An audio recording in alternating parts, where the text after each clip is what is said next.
इस न्यूज के प्रायोजक हैं Balaji academy PSC coaching centre, पड़ाव चौक, मुंगेली।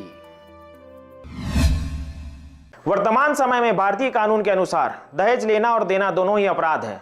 वह यदि कोई ऐसा करता है या इसकी शिकायत कहीं कानून को मिलती है तो आरोपी को सजा का प्रावधान है, जिसके फलस्वरूप दहेज देना रुक तो नहीं सकता, लेकिन उपहार के स्वरूप दहेज दिया जाता है, जिसका ताजा उदाहरण मुंगेली जिले में देखने को मिला है।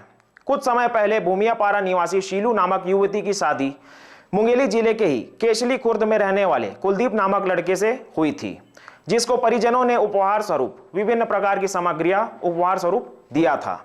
लेकिन दोनों के बीच में आपसी मनमुटाव हो जाने की वजह से युवती द्वारा ससुराल में न रहने की इच्छा जताई गई, जिसके बाद ही उसके द्वारा सखी वन स्टॉप सेंटर में उपहार दिए गए सामान को वापस लेने आवेदन किया गया था, जिस पर सखी वन स्टॉप सेंटर के अधिकारियों द्वारा त्वरित कार्रवाई व युवती को सहयोग करते हुए सामान को मंगवाकर युवती को वापस करवा दिया गया।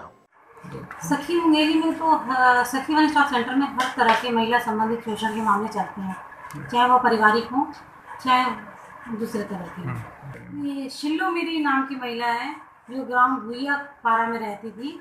उनका अपने पति जो कि ससुराल था उनका केसलीपुर, उनसे विवाद हुआ और वह चाह रही थी दहेज वापसी हो जाए हमारा। हमने उसका स्त्रीधन वापस कराया। दूसरा एक मामला था बेमेतरा जिले से, लड़की यहाँ की थी मुंगेली की, महाराणा प्रताप वार्ड की। उसका बेमेतरा से जाके हम लोग बच्चा रेस्क्यू करके लेके आए। बच्चा अच्छा है, 2 बच्चे थे, दोनों बच्चे अच्छे हैं, दोनों बच्चे माँ के पास हैं। उनके पति की डेथ के बाद बच्चा उनको ससुराल वाले दे नहीं रहे थे। बच्चे की उम्र छोटी थी और बच्चा माँ के ही हाथ में आता कानूनी तौर पर, तो हमने बच्चा रेस्क्यू करके माँ को दिया।